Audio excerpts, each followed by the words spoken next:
Le projet ANR Inondation a été financé par l'ANR, projet porté par l'ERIT. Le consortium était composé de plusieurs partenaires, le CEREMA, Enedis, l'INRAE et le SDIS 31. Le projet se focalise sur la gestion de crises de type inondation et plus particulièrement les crues rapides. Plusieurs phases de la gestion de crise sont visées par le projet. Ce projet adresse des objectifs à court terme, c'est-à-dire pendant la crise et en phase de réponse, mais aussi à long terme, dans l'objectif de réduire la vulnérabilité du territoire ou en phase d'anticipation.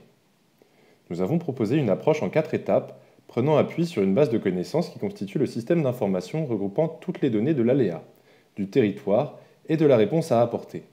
Les 4 étapes de l'approche sont la détection de l'événement, par exemple des données de capteurs terrain faisant état de dépassement du seuil de hauteur d'eau, l'analyse de son impact avec l'utilisation d'un modèle hydraulique permettant de connaître l'emprise de l'inondation sur le territoire, l'étape de décision qui consiste à la mise en sécurité des personnes, c'est la planification de l'évacuation, puis enfin les actions réelles d'évacuation qui sont simulées dans le projet. 2 territoires ont été étudiés dans le cadre du projet, Bagnères de Luchon dans les Pyrénées et l'Argence dans le Var. Une des contributions du projet a été la construction du système d'information regroupant toutes les données des bases institutionnelles et les différentes métriques nécessaires à la gestion de crise. L'aléa, les enjeux, la résilience sont des éléments permettant ensuite d'analyser la situation, puis décider des actions de mise en sécurité des personnes. Le système d'information se construit automatiquement dans l'application inondation en fonction du territoire étudié. Un modèle hydraulique a été proposé, construit puis consolidé grâce aux observations hydrogrammes reconstituées et grâce au retour d'expérience. Le modèle hydraulique est intégré à la boucle de 4 étapes dynamiques. Il permet dynamiquement de calculer l'emprise de l'eau sur le territoire à partir des données d'entrée fournies par les capteurs ou par prédites. En temps réel, l'emprise des zones inondées peut être réévaluée. L'image montre le résultat d'un appel au modèle hydro dans la zone de Draguignan. Il existe 4 priorités d'évacuation définies par les experts du domaine. Évacuer immédiatement, évacuer sous 6 heures, évacuer sous 12 heures et pas d'évacuation nécessaire. L'objectif est la mise en sécurité des personnes lors d'une inondation. Des priorités d'évacuation sont attribuées au point de demande du territoire, un point de demande étant un endroit du territoire sujet à une évacuation. Dans cette image, nous pouvons voir que différentes priorités d'évacuation sont attribuées pour différents points de demande. Par exemple, évacuer immédiatement est attribué aux établissements de santé. Le processus de génération des priorités d'évacuation des points de demande est le suivant. Les données relatives aux inondations provenant de différentes sources sont intégrées dans un système d'information qui permet de raisonner sur les données pour déduire une priorité d'évacuation pour chaque point de demande en fonction de ses propriétés.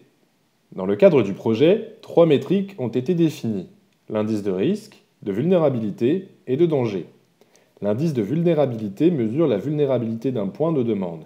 Il est calculé à partir des données topographiques et sociales comme la population, la qualité des bâtiments et les conditions socio-économiques. L'indice de danger mesure le niveau de danger d'un point de demande et il est calculé en utilisant la vitesse et le niveau de l'eau obtenus à partir d'un modèle hydraulique. L'indice de risque d'un point de demande est calculé en multipliant l'indice de vulnérabilité et l'indice de danger. Voici un exemple de règle représentant la priorité d'évacuation évacuée dans 6 heures. Elle est composée de conditions sur différentes propriétés du point de demande, telles que les indices de danger et de vulnérabilité, le nombre d'étages et si le point de demande est habité ou non. Nous attribuons à chaque point de demande une priorité d'évacuation en fonction des propriétés de ce point de demande. Le traitement d'une évolution de la crise utilise le système d'information inondation construit en dehors de toute crise pour décrire les enjeux du territoire observé. Cette description comprend des données extraites des bases de données institutionnelles et des informations calculées, comme par exemple la vulnérabilité, le plain-pied, la population concernée, les conditions socio-économiques, etc. Ce traitement comprend plusieurs phases qui pourront être adaptées individuellement. En premier, la zone inondée est évaluée. Dans la démo, pour Luchon, les abacs de crues antérieures sont utilisés en fonction de la séquence de la simulation. Pour la Nartuby, le modèle hydraulique mascaré est activé dynamiquement avec en paramètre le débit observé. L'étape 2 estime la hauteur d'eau pour les enjeux de la zone d'étude.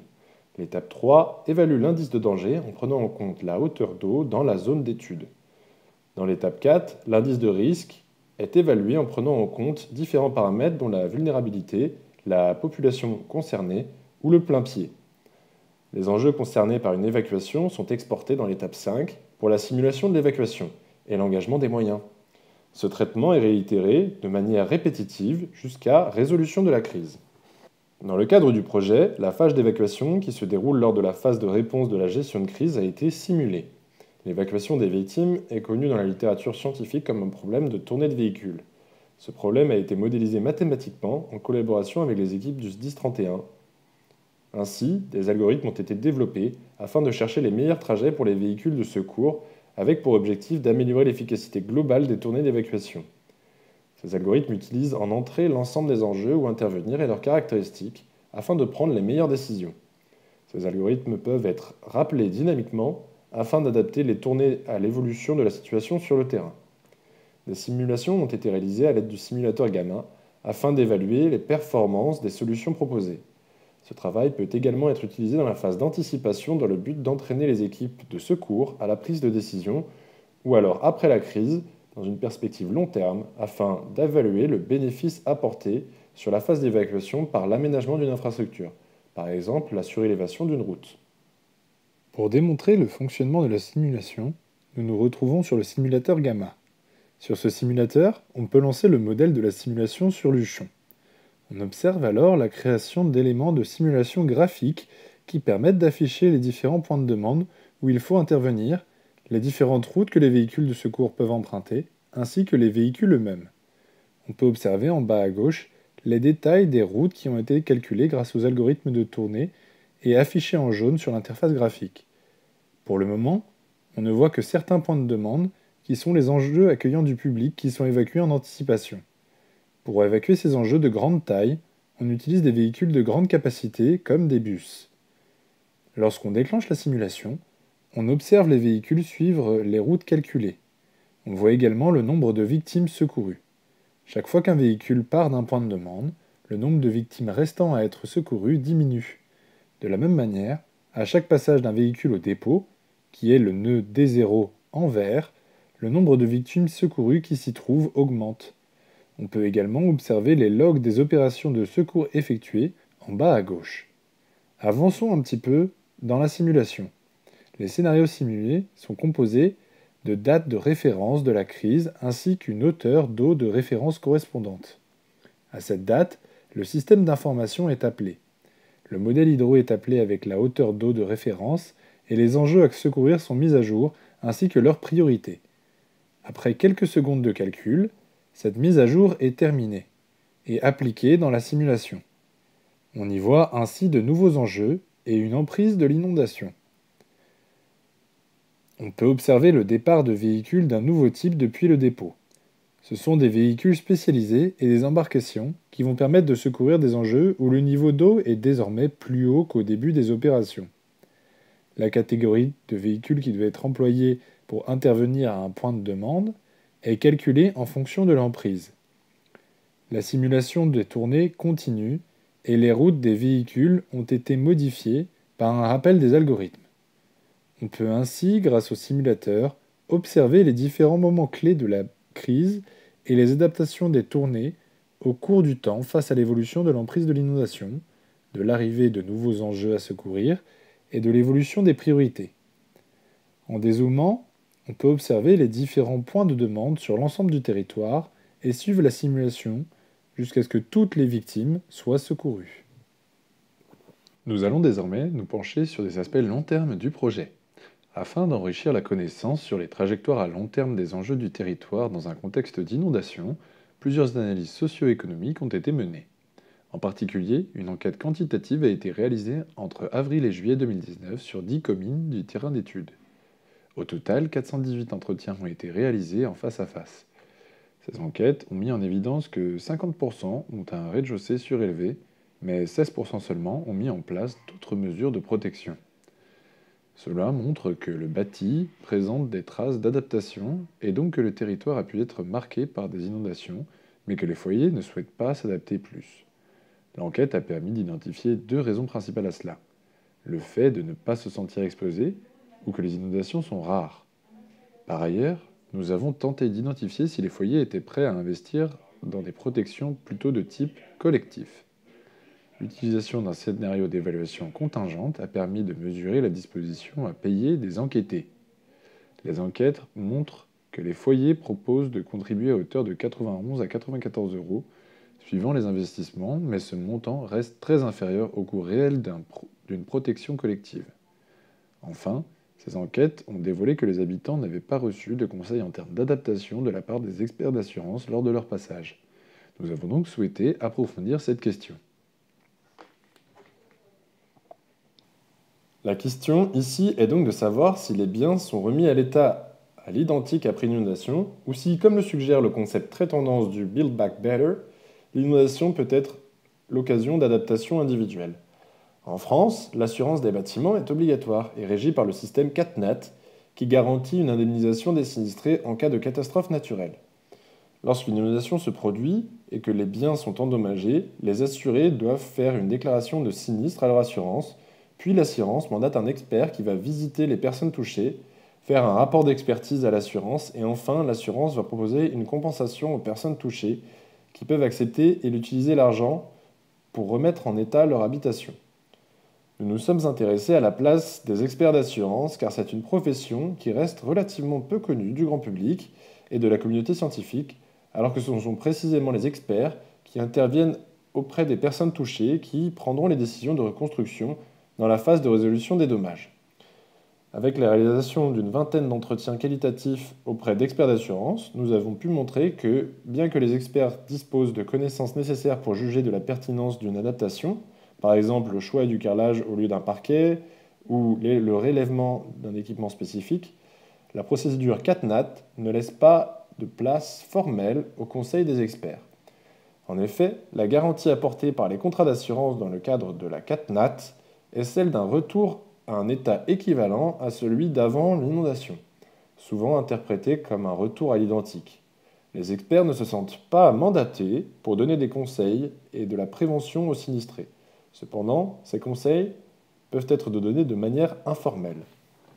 Enfin, le cas d'étude de Luchon présente la spécificité d'être soumis à des aléas de type inondation mais aussi de type torrentiel qui peut générer des transports de sédiments importants durant les crues. Un volet d'analyse sociologique a été mené sur la gestion des sédiments d'un territoire d'étude, la PIC dans la commune de Bagnères de Luchon. Enfin, la crue subie par ces territoires en 2013 a fait émerger une problématique de la gestion des sédiments entre gestion du risque pour protéger les habitants et respect de la loi sur l'eau et les milieux aquatiques. Pour cela, 10 entretiens qualitatifs ont été menés pour retracer la socio-histoire des aménagements hydrauliques de la PIC. Dans le cadre du projet, une des contributions pour la gestion de crise à long terme est la proposition d'indicateurs pour l'aménagement du territoire. Dans le cadre d'un scénario PAPI, 3 indicateurs ont été développés. Un scénario PAPI permet d'étudier et de mettre en œuvre sur des temps longs des actions de réduction de la vulnérabilité des enjeux sur un territoire. Les indicateurs calculés et mis à jour doivent permettre d'ajuster le programme d'action et d'orienter les priorités vers les solutions les plus efficaces. Sont visualisés ici le nombre de personnes occupant des bâtiments de plain-pied fortement inondables et le nombre de personnes dans les établissements sensibles, type crèches, écoles, hôpitaux, maisons de retraite ou établissements pénitentiaires. Un autre indicateur est visualisé ici, le nombre d'itinéraires routiers interceptés par des zones d'aléas dangereuses pour une personne. En effet, un axe important de la sécurité des personnes est de pouvoir accéder en priorité à des enjeux sensibles pour informer et mettre en sécurité. Le calcul de l'indicateur permet d'identifier les axes à sécuriser, ici par exemple par des réaménagements de voiries. La simulation de l'évacuation peut permettre d'évaluer la pertinence d'aménagement du territoire après la crise. On peut rejouer des scénarios de crise avec différents paramètres afin d'observer leur impact sur la mise en sécurité des personnes. Toujours en lien avec la vulnérabilité et sur un aspect de résilience du territoire, il est possible de caractériser la constructibilité d'une parcelle. Ainsi, cela permet de localiser les parcelles pouvant être mobilisées pour reloger des personnes sinistrées, ou pouvant l'être lors de futurs événements. En croisant une donnée parcellaire, comme la BD parcellaire de l'IGN, avec une information de bâti issue de l'exploitation d'une image satellite récente, on peut déterminer les parcelles disponibles à la construction, sans bâtiment.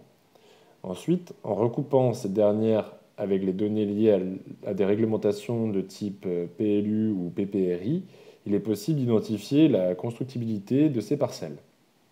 Dans l'optique d'enrichir la base de connaissances, l'imagerie satellite permet d'avoir une vision récente et objective du territoire. Ainsi, elle peut être utilisée pour caractériser et mettre à jour les informations d'enjeu qui ne le sont pas forcément dans les bases de données institutionnelles. L'extraction de ces nouveaux objets peut être faite de façon semi-automatique à l'aide d'indices dérivés de l'imagerie, pouvant renseigner sur la hauteur ou la nature des objets. Ces traitements se font à l'aide d'algorithmes de machine learning ou plus récemment de deep learning. Plusieurs contributions ont donc été réalisées pour la gestion de crise. Plusieurs résultats scientifiques ont été obtenus en termes de production de connaissances. Des enquêtes sur le comportement des habitants face aux inondations, une analyse historique et sociologique de la gestion des torrents et des calculs d'indicateurs, vulnérabilité, dangers et risques. Des approches de machine learning et deep learning ont été appliquées pour l'analyse des images satellites, soit pour caractériser l'aléa, soit pour caractériser les enjeux et compléter les informations des bases institutionnelles, soit enfin pour identifier la vulnérabilité du territoire. Enfin, une formalisation mathématique et informatique pour le problème d'évacuation des personnes a été proposée. Une boucle issue du domaine informatique a permis d'intégrer les différentes sources de connaissances et une priorisation puis planification des évacuations ont été réalisées. D'un point de vue opérationnel, le partenaire Enedis a déployé des capteurs sur le réseau électrique. Le modèle hydraulique a été intégré dans l'approche dynamique de la gestion de crise. Un simulateur a été utilisé pour simuler les algorithmes de tournée de véhicules. Il est ainsi possible de simuler l'évolution de l'emprise de l'eau et l'évolution de l'évacuation des personnes. Enfin, le projet a donné lieu à plusieurs publications à des conférences scientifiques ou dans des journaux.